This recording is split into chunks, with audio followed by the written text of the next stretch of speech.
Hey there, and welcome to my kitchen. I'm here today to answer that age-old question that pops into your mind all the time. What the heck do I do with a ham bone, right? What the heck do I do with a ham bone? And what you should do with a ham bone is make soup.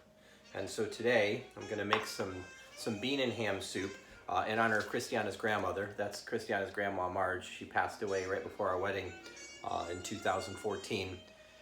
So I've got some nice jazz music playing in the background, and I'm gonna put together in a couple different stages some navy bean and ham soup. So I'm gonna get the pot going here, and I'm gonna add some olive oil to the pot here while I'm talking to you and get ready to tell you how this whole thing is gonna unfold.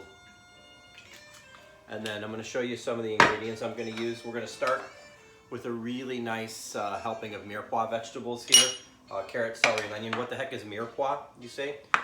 Well, mirepoix is something you cook slow. Typically, it's these three main ingredients. You cook it slow to bring the sweetness out, and then that's a layer of flavor that goes into your food, and so much of food is about layering your flavors. Then I've got the ham bone, which I already showed you. I've got some of the leftover ham, which I diced up, and we'll save that and add that a little bit later. I've got some fresh chopped thyme, some chopped garlic, some Joe steak seasoning, because everything's good with Joe steak seasoning. I got a couple bay leaves. I'm gonna add some ground cumin and some chili flake. Normally I'd like to use smoked paprika, but I don't have any, and we don't go shopping every day like we used to. And then of course, wine goes into everything around here. I use mostly water for my soup stock, but I am gonna add 1 container of chicken broth just to add another depth of flavor. And then over here I've got my beans, which have been soaking overnight. And I've got some parboiled potatoes in the potato starch water. So now that this oil's come up to heat, I should get a little sizzle. No, not yet. I'm gonna wait to add that because I want my pan to be hot before I start to add the mirepoix vegetables. And then I'm gonna turn the heat down and just let them simmer for a little while. Okay, so that should be enough time now. Yep, that's it. I just got that little sizzle that I was looking for. I'm gonna angle my camera down here for a second now so you can see what's going on at the stove. And I will look for a wooden utensil. I always prefer to use wooden utensils because I've got some nice cookware. I'm blessed to have some nice cookware here. So I'm using my large Le Creuset here, and I'm just gonna get this all tossed around. And I'm gonna let that start to sweat out, and I'm gonna season it liberally. So Joe steak seasoning is a combination of Mulder sea salt, cherry black pepper, shallot, garlic, and onion, and a little bit of sugar. So we're going to season those vegetables liberally because I season everything at every layer, and that's how you get that depth of flavor. So while that's cooking, and I'm not going to cook it as long as I would normally cook mirepoix because this soup is going to cook so long that the vegetables would start to disintegrate. So I just want to bring some of that sweetness and flavor out. And then I'm going to add the beans. So these beans are actually Great Northern beans. Navy bean, northern beans, they're essentially the same. I'm gonna go drain them really quick. I'll be right back. I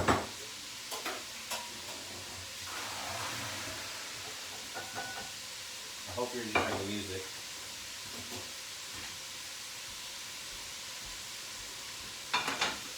So I sorted through these last night. They're really clean. I didn't find too many bad ones or nothing else. You gotta sort through beans to make sure you don't have any rocks or anything in there. Great Northern beans are a little bit bigger than navy beans. I like them. I think they have a really nice depth of flavor and a really nice texture. Great Northern beans come from North Dakota. They're from an indigenous person tribe. I think it's, I looked it up before this video, but I don't remember. I feel badly now. As opposed to navy beans, which are more of a canned bean that you use for pork and beans, and they got their name because the U.S. Navy in the 1800s started using them widely on ships, so that's how they got the name navy beans. So I'm gonna let those drain completely, and then they're gonna go in here with the mirepoix pretty soon. So this is probably like 3 to 5 minutes, I think. Normally I cook my mirepoix for about 10 to 12 minutes, but like I said, I want it to be a little bit less cooked through so it doesn't lose its texture completely. So I'm never gonna cover that while it's cooking. I'm just gonna put my lids over here on Emma's high chair, which is, this is my kitchen. So it's not the biggest kitchen. See, I've got this great pantry over here though. So we can store a lot of food, which is really helpful right now. We got Emma's high chair over here. Got this really cool fridge. It's a little dated, but it works really well. And we got my Small cook space over here with a dishwasher and the sink. And then this is my cooking range. This is a vintage, circa 1970 caloric range. It's the greatest piece of cooking equipment I've ever used in my life.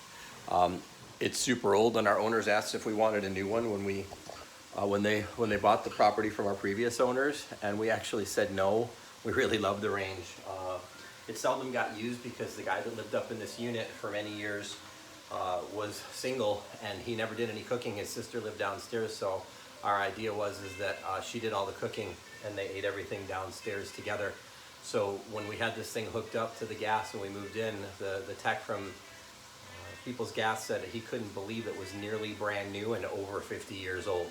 So I feel really honored to use this piece of cookware that John Ciccone, who lived in this, was born in this unit and lived here his whole life, seldom used. And John still visits us. As a matter of fact, he might have just been here a little while ago because my daughter was running around going, "Where's that guy? Where's that guy?" And she was rolling around the house looking for his spirit. And we know John lives here with us. He's come and visited us many times. That's another story for a different cooking show, though. So once this gets going, this is all going to come together in about 10 minutes, and then it's going to simmer for ages. So you can kind of see this is just starting to brown a little bit here. Okay, it's got a nice heat going, okay, good temp. But I don't want it to actually brown. I want it to just, I just want it to bring out the flavors, different than caramelizing vegetables. It's a whole different technique. So now that the beans are drained, I've got just these good 2 pounds of Great Northern beans. I'm gonna put those right in there. Probably a little bit more beans than I'd actually like to have, but what I'll often do is I'll take some of those out and puree them and put them back into the soup to give it a little bit more thickness. Although I think this will thicken up because some of these beans are going to break down. Okay, so I need to re-season again, of course. So again, pretty liberally.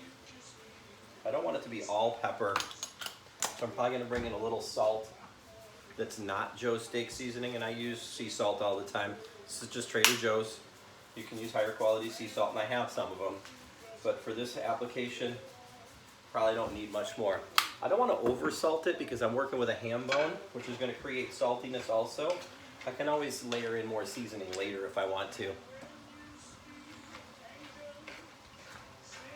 And then once I get the beans all coated,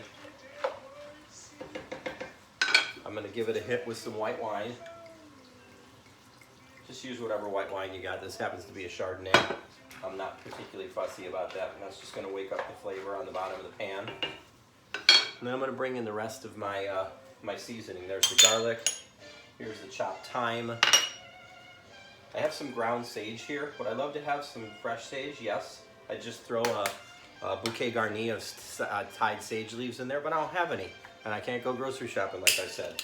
A little bit of cumin. That's going to replace the smoked paprika. It gives it that smoky flavor, and just a little bit of heat. Not too much.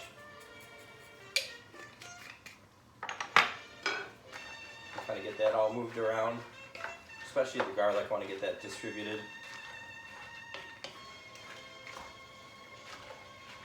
Ta-da! And now it's time to cover the beans in the liquid they're going to cook in. So I'm going to start with 1 container of chicken stock, but I don't need to use all chicken stock because I'm going to get so much flavor from the Hambone that I can use a bunch of water in this too. So the water I'm going to start with is going to be the water that I parboil my potatoes in, because that's going to have some nice flavor from the potatoes, and it's going to have some starchiness too, which is going to help thicken up the soup. And then I'm just going to leave the parboiled potatoes over here. Those are going to go in the soup at the very end. As a matter of fact,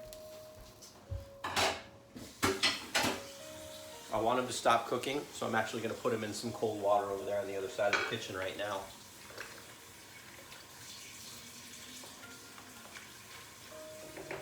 Okay, so now I'm going to take this Hambone and I'm just going to nuzzle it in here, get it underneath everything. And I'm going to take these 2 bay leaves,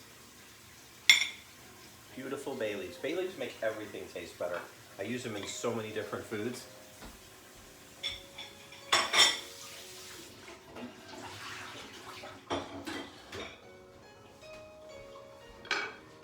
the last thing I need to decide is whether or not I have enough water. So this is the biggest pot I've got. I actually probably should have used my bigger pot. And I could get out and I could switch all that now. But I think if I'm gonna slow simmer this, it's not gonna be rising up around the edges, and I should be okay with what I've got here. So I'm gonna add some more water.